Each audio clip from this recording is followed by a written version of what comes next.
बाद हरियाणा के अंदर अलर्ट की बात सामने आई थी। पंचकुला की अगर हम बात करें, क्योंकि एक तरफ पंजाब है, दूसरी तरफ हिमाचल है, बॉर्डरिंग जो आपस में जो कनेक्टिविटी है उसको ध्यान में रखते हुए यहाँ किस तरीके से अलर्ट किया गया, किस प्रकार से निगरानी की गई? सर, कल की घटना के बाद जो हाई अलर्ट एक जारी हुआ हमारे स्टेट में, तो उसको मद्देनजर रखते हुए जितने भी फटाफट हमने ये इंश्योर किया कि हमारे जितने भी जो एक रेलवे स्टेशन हो गया या बस स्टैंड है या जो भी पार्किंग लॉट्स हैं या जितने भी टैक्सी स्टैंड हैं, वहाँ पर हमने तुरंत प्रभाव से ये सुनिश्चित किया कि कोई भी अनक्लीन बैगेज या कोई लावारिस वस्तु नहीं पड़ी हो। और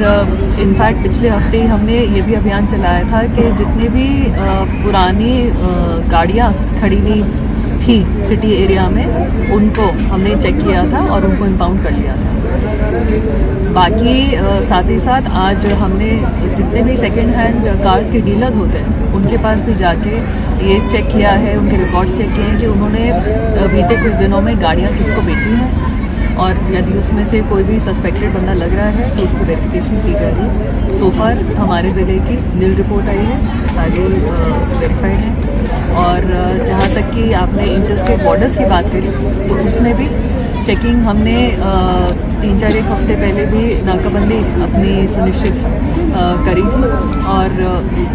अब उसको दोबारा से आपको फिजिकल चेकिंग दिखनी शुरू हो जाएगी। अदरवाइज उसको हम अपने कंट्रोल रूम से सीसीटीवी के द्वारा मॉनिटर कर रहे थे, बट फिजिकल चेकिंग भी स्टार्ट। मुख्यतः कौन कौन से पॉइंट्स देने वाले हैं जिस पर खास फोकस रखा जाएगा, क्योंकि जो क्लास का डिस्टेंस है बहुत दूर है, लेकिन किस तरह से पॉइंट्स की बात करें पंचकुला की, क्योंकि पूरे उत्तर भारत गंभीर है ये मामला और कितनी गंभीरता इसमें देखते हैं आप? कोई भी ऐसा ब्लास्ट हो जाना, और वो भी देश की राजधानी में हो रहा है, काफ़ी गंभीर मामला है। एंड ज़्यादातर ऐसे मूवमेंट की हमें इंटेलिजेंस जो हमारे तंत्र रहते हैं उनके द्वारा पता चलता है। बाकी हम भी अपनी तरफ से एक पुलिस की प्रेजेंस हो, एक सतर्कता हो, कोई भी अगर सस्पेक्टेड मूवमेंट है, कोई भी सस्पेक्टेड लोग आकर हमारे एरिया में होटल वगैरह में धर्मशालाओं में रुक रहे हैं, तो उन पर निगरानी रखकर हम ऐसे इवेंट्स को प्रिवेंट करने की पूरी कोशिश करते हैं। और आपका जैसे सवाल था कि मुख्यतः कौन से ऐसे एरियाज़ हैं जहाँ पर ज़्यादा जोर दिया जाएगा, बजाय कि मैं आपको बताऊँ कि स्पेसिफिक ये पॉइंट्स हैं, ये पॉइंट्स हैं, ये पॉइंट्स हैं, तो पुलिस की चेकिंग तो देखिए तभी प्रभावी है जब वो औचक हो और एकदम अनप्रेडिक्टेबल तरीके से हो। तो मैं आपको बस इतनी अपना आश्वासन देना चाहूँगी कि जो भी ट्रैफिक हमारे यहाँ से गुजर रहा है, हमारी तरफ से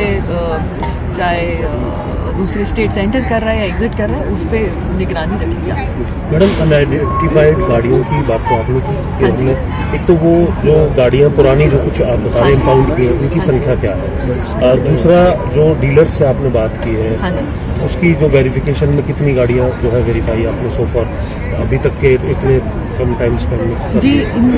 इसके आंकड़े तो अभी मेरे पास नहीं मौजूद, पर ये वेरिफिकेशन ज़रूर हुई है सभी डीलर्स के पास, सेकेंड हैंड कार के जो डीलर्स हैं। एंड जो गाड़ियों के इम्पाउंड होने की जो संख्या है, जो हमने अभियान पिछले वीकेंड ही करा था, वो करीबन 12-15 गाड़ियाँ हैं जो इम्पाउंड की गई थी। काफ़ी सारी गाड़ियाँ जो हमने ओनर्स को ही ट्रैक डाउन करके उनको बोल दिया था कि आप प्लीज़ इसको ले जाए। मैम, इसके अलावा मैम जो गाड़ियों का हो गया, लेकिन जो बाहरी व्यक्ति यहाँ पर आकर के रह रहे हैं या फिर वो किराएदार के तौर पर रह रहे हैं या कुछ समय से उनकी कोई जानकारी नहीं है लेकिन रह रहे हैं, उन लोगों को कैसे आप आइडेंटिफाई करने का काम करेंगे? उसके लिए क्या विशेष अभियान रहेगा? क्योंकि यही देखने के लिए मिलता है कि घटना तो हो जाती है लेकिन वो व्यक्ति कहीं और का रहने वाला होता है, कहीं और से तार जुड़े होते हैं। तो पंचकुला में ये तमाम चीज़ें और कैसे पंचकुला पुलिस निगरानी रखती है? आपने ठीक कहा कि ज़्यादातर ऐसी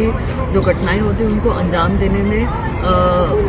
जो बाहर से आए लोग होते हैं उनका हाथ रहता है, और उन पे निगरानी या फिर उनकी इंफॉर्मेशन देने के लिए हमारा जो इंटेलिजेंस तंत्र होता है उस पर डिपेंड करते हैं। और साथ ही साथ एक जो आपके जैसे जो पब्लिक पर्सन्स हैं, जो हमारी आँख और कान हैं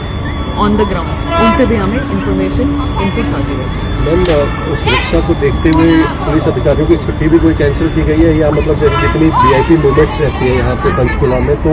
मैन पावर और बढ़ाई जैसे बताया गया था कि स्टेशन जो है वो बिना बताए नहीं छोड़ना है, अभी इस तरीके की बात है, उस पर क्या डीजीपी सर के सत्तादेश है कि कोई भी सभी छुट्टियां कैंसिल कर दी गई हैं और हर कोई स्टेशन मेंटेन करेगा, तो उससे हम इंश्योर करें कि मैक्सिमम जो पुलिस है वो करें।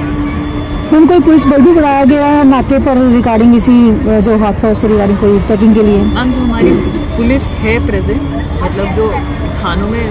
पुलिस है उसी की ही शिफ्ट वाइज प्रेजेंस जो नाकों पर है वो इंक्रीज करी जाएगी। इसके अलावा मैडम ड्रिंक एंड ड्राइव को लेकर के भी तक काफ़ी कुछ डीजीपी साहब भी कह रहे हैं और कोशिश आपकी भी रहती है, उसमें क्या स्टेटस अभी तक है, जब से अभियान चल रहा है? जी, पंचकुला की हमेशा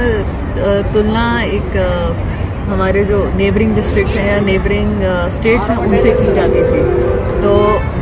मुझे बताते हुए अच्छा लगता गर्व है कि हमने इम्प्रूव किया है, काफ़ी इम्प्रूव किया है। पब्लिक से भी जो फीडबैक मिलता है कि दी आप लोग बहुत सख्ताई कर रहे हैं, विच इज़ गुड ओनली, तो अभी हम अच्छा कर रहे हैं और आशा है कि आगे भी और अच्छा। तो बॉर्डर पर चौकसी बढ़ेगी और जो बॉर्डर स्टेट है उनसे भी प्रोटेक्ट हुए हैं जो अधिकारी हैं? देखिए, जो SHO लेवल पे और क्राइम यूनिट्स के लेवल पर जो कोऑर्डिनेशन है वो हमेशा रहता ही है, एंड साथ में हमारे Panchkula by the virtue of being corner district and VIP movements की वजह से वैसे भी कोऑर्डिनेशन हमारा रहता ही है, बट ऑब्वियसली इसको मद्देनज़र रखते हुए और अच्छे से एक तालमेल